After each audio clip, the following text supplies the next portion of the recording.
the family, apparently, of the Yemeni man, Talal Abdo Mahdi, has made it very clear that they shall settle for nothing less than the execution of Nimisha Priya, the nurse convicted of his murder. Following a brief postponement of her execution, Talal's brother apparently took to social media to reiterate the family's stand. He dismissed all kinds of ongoing reconciliation efforts, including offers of diyat or blood money, calling them unacceptable. But we have to understand that it is still postponed. So we shall get all the details and also what really is the scenario in the case of the nurse execution. Now, in a Facebook post, he had said, "No postponement will stop us, no pressure will shake us, blood cannot be bought, justice cannot be forgotten." He stressed on families' demand for qisas or retributive justice, declaring that is the only path forward.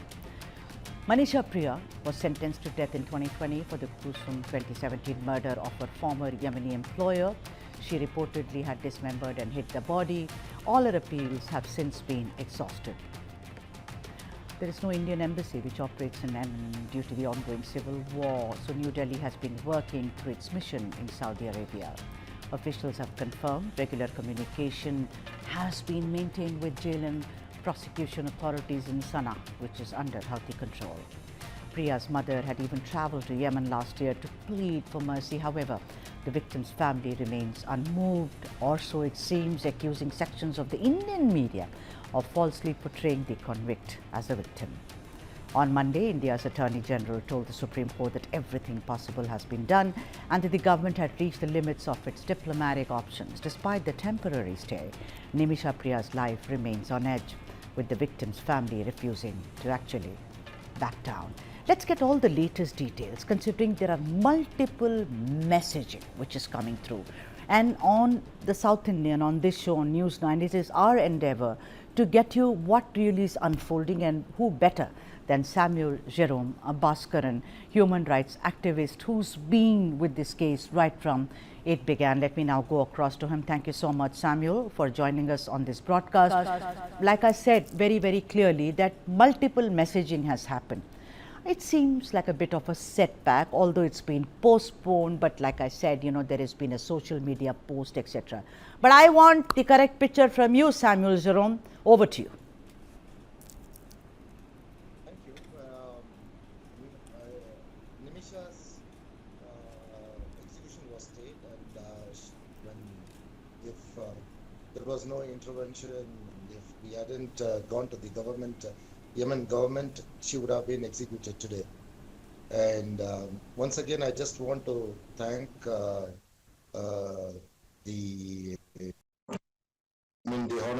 honorable governor of Kerala, Mr.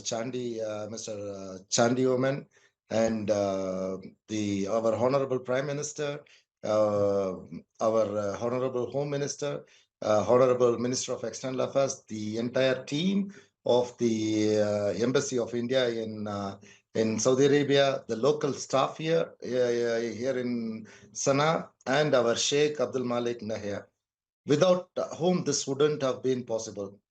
I don't care whoever says that we intervened and all those things. I am the person who knew what had happened, and I was part of the meetings. So, I mean, I'm not going into that. But on the other hand, I just want to tell you something. We have got the execution stayed. That doesn't mean that it stays forever. The family can go and protest, or they can go and do whatever before the government. They can make the government budge, and this will come back to us. You need to understand that. So we don't have all the time on our hand. The brief phase that we have, or brief time or whatever that we have, we need to have a negotiated settlement. And settlement comes from the family. All right, there seems to be a bit of an audio problem with you, Samuel, and like he said that we have to really tread very, very carefully, said Samuel Jerome. He said that although execution has been postponed, that does not mean that it has been postponed indefinitely. He is very clear. He said he shall follow the path along with the others, the main stakeholders, as it were, in the case, and see to it that what best can be the result so far as Nimisha Priya's execution is concerned. Of course, Samuel has been working very closely with Nimisha's mother, Prema Kumari, as well. Samuel, you were saying, you know, and how, I mean, if I understand correctly, I've been speaking to you for almost 3 days now. You've been very clear that you will follow a path, and that path does not really mean, you know, contacting more people than what is necessary. You have trimmed your list very, very well. You've only been speaking to those who matter. I mean, today there's been a bit of a setback. A lot of people, and I will not say it's a setback, like you say, it does not mean it's been indefinitely postponed, nor does this mean anything. It is as it is. Take it as it comes. But you know, where do you see going? I mean, because you know, what everyone is going through is that, isn't it a fact that the onus of accepting the Diya money is dependent on the victim's family, and therefore people, you know, are reacting to the story, Samuel? Before answering that, I just want to tell you something. Yeah. Today, the execution was supposed to be happening, but we buried Nimisha yesterday. I don't know whether people can understand what I mean. I leave it to the audience. So eventually, we, the media and all the people who claimed a lot of things, literally buried Nimisha. That is what the reaction that we see in the brother's post yesterday evening. There are a couple of things that I just want to bring out in his post. First of all, he clearly said that, I mean, that was a post at 10 o'clock here local time, and then later on there is a post.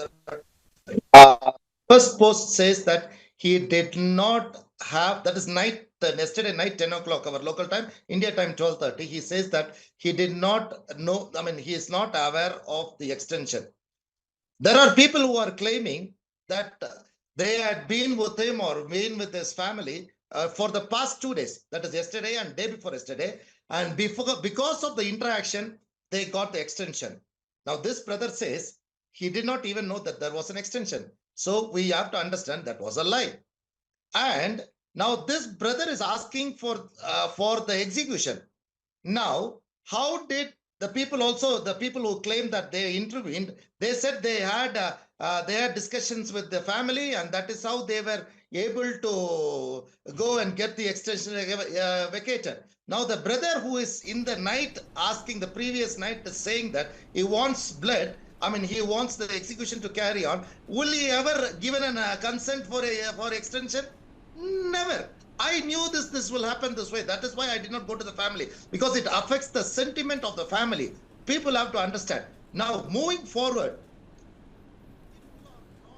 in the shoes of victim in the sense Talal, he is a father. Right. He is a brother. Right. Understand. And he is a child to a parent. So if we don't understand what it is and who he is, and if we don't go in Mr. Abdul Fattah's shoes, we can never ever seek pardon.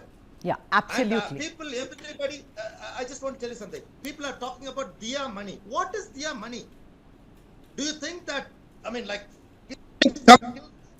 house, and next day he comes and he says, I'll give you money. I will take a gun and I'll shoot him and I'll kill him. That is what people are now portraying. Yeah, but there we is should. There is no money discussion at all.